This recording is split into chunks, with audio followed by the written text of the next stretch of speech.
Achi. Another day, another episode of A Day in My Life as an accountancy student na walang choice sa buhay. So for today's update, as you can see, check muna tayo. So ayan, kakagaling ko lang ng PE. And today, papunta ako ngayon sa meeting place namin ng mga klase ko. Ito na sila. Hi guys! Say hi to my vlog! Ba't rin tagal mo? Ano bang meron? Usap tayo dun sa final project sa Art Appreciation. May balita ka na ba dun? Art Appreciation? Grabe! Art Appreciation ngayon yung pag-uusapan namin guys, which is super boring na subject para sa akin. No comment. Boring kaya? Umagri kayo? Yes. Boring kaya? Sige, simulan na natin. Ano bang pag-uusapan natin ngayon? Hindi ko nga alam kay ma'am eh. May sinabi na ba siya? Nasaan ba si ma'am?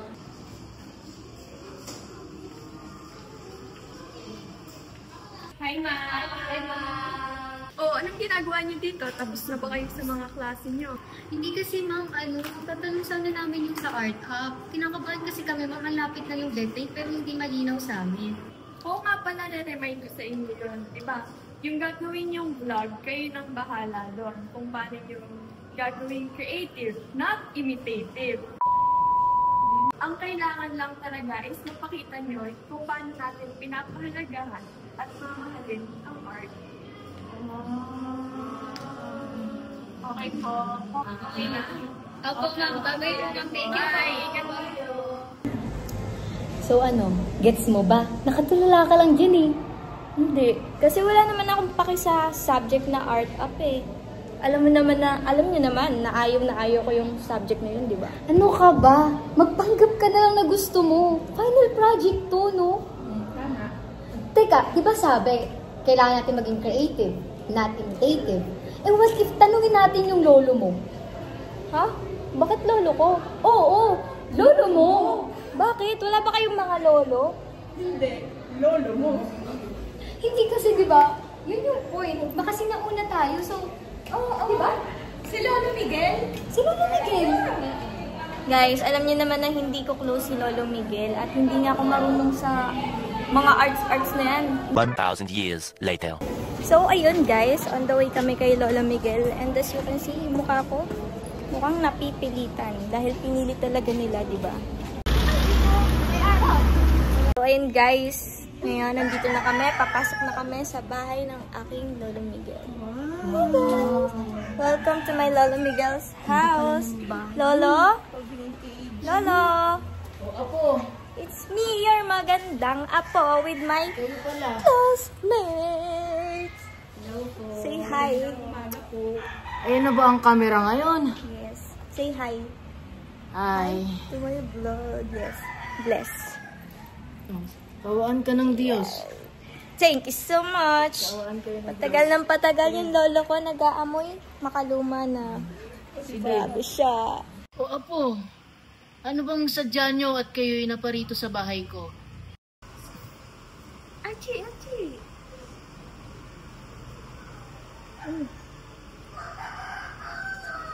Bakit ako? Ikaw na, alam mo naman yan eh. Alam niyo naman na hindi ko gusto yung subject na yan. Ako pa mag-i-explain.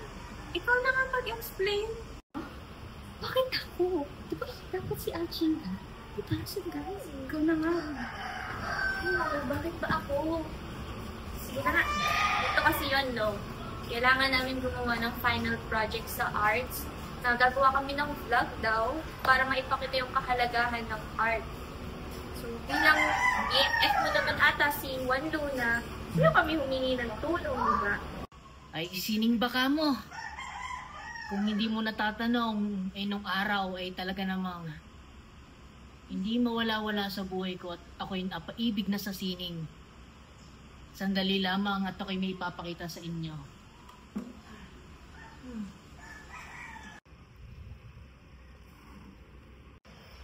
Marami-rami rin tayong alaala na itinago. Halika at ipapakilala kita sa kanila.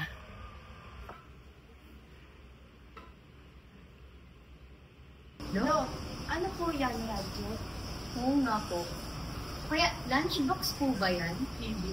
Sinaunang British paper yun. May make-up kita ka yun. Ano po yan? Ito ba? Ito lang naman ang tanging nakasubaybay kung paano binigyan ng kulay ng sining ang aking buhay. Halika kayo dito at ipapakita ko sa inyo kung paano mas lumalim ang pag-ibig ko sa sining.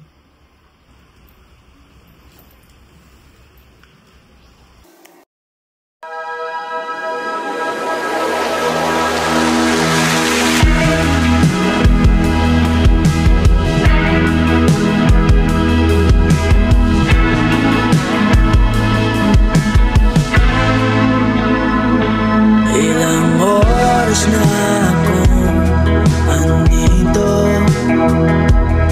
umuwi ng antro ako. Sino ba naman kasi magkakala sa larawan ay matutulala?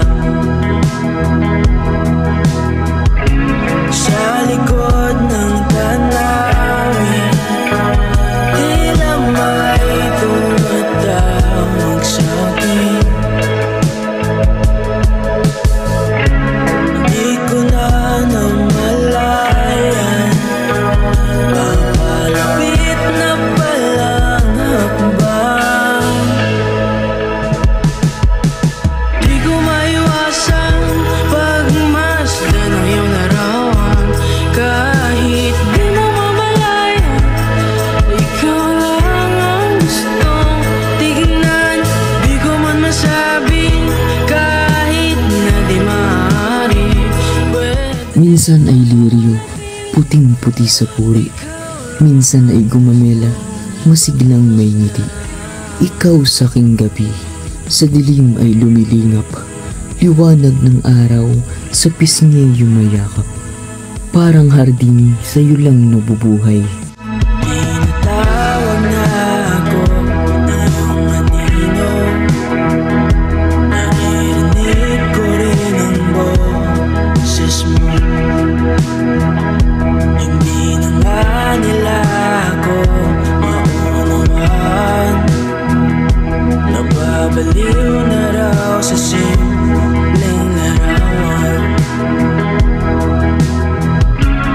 Maaari bang manatili na lang sa museyong ito? Di ko na namalayan, biglang ayoko na lang lumisan.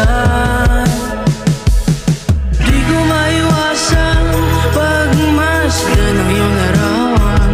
Kahit di mo mamalayan, ikaw lang ang gustong tignan. Di ko man masabi kahit na di maaari. Pwede ba kung manatili, ikaw lang ang gustong pagmasdan.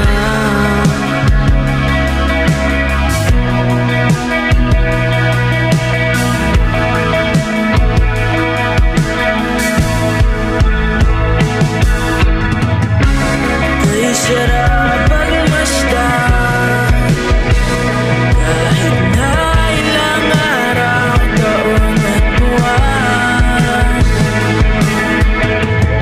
Hindi man maintindihan ng iba, tila ako'y nagkaramdam ng baika.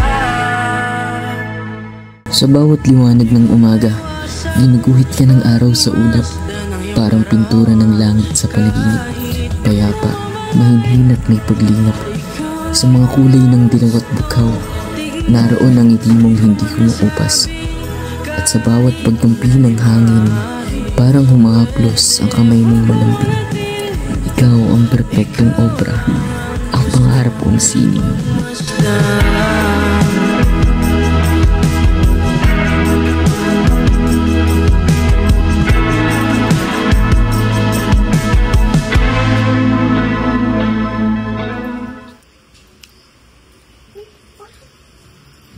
Parang ang bitin naman ng story. Walang iba. Totoo, bakit doon naputol sa certain point na yun? Wala na bang kasunod yun?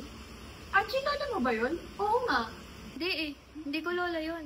Lo, ba't naman hindi ko alam na may ganun ka palang kwento? Kaya pala, sobrang mahal mo yung sining na yan.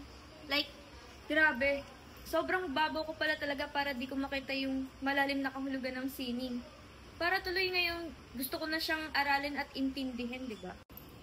Pero wait lang Lo, parang ang hirap naman ata ng requirement mo.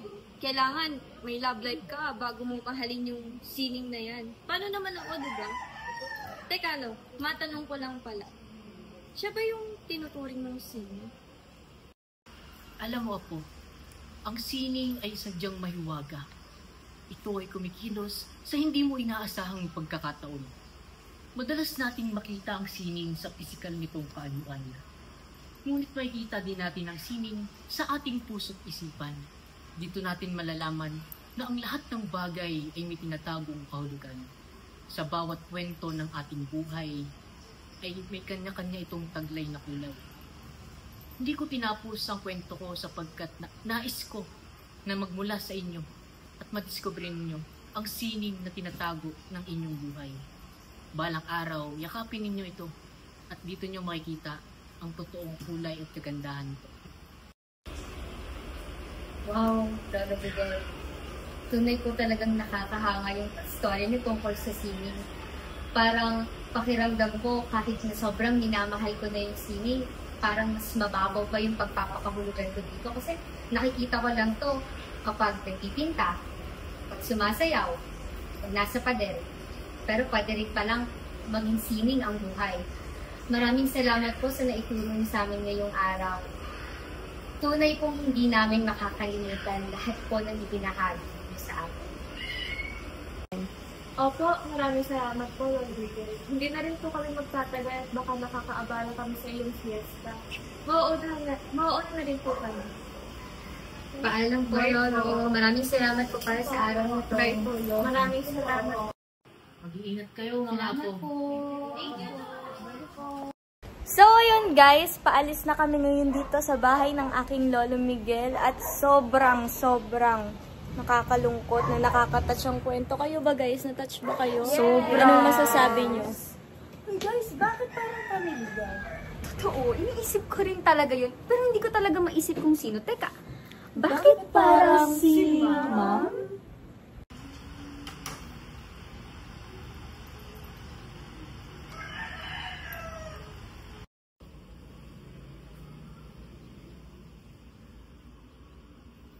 Angela,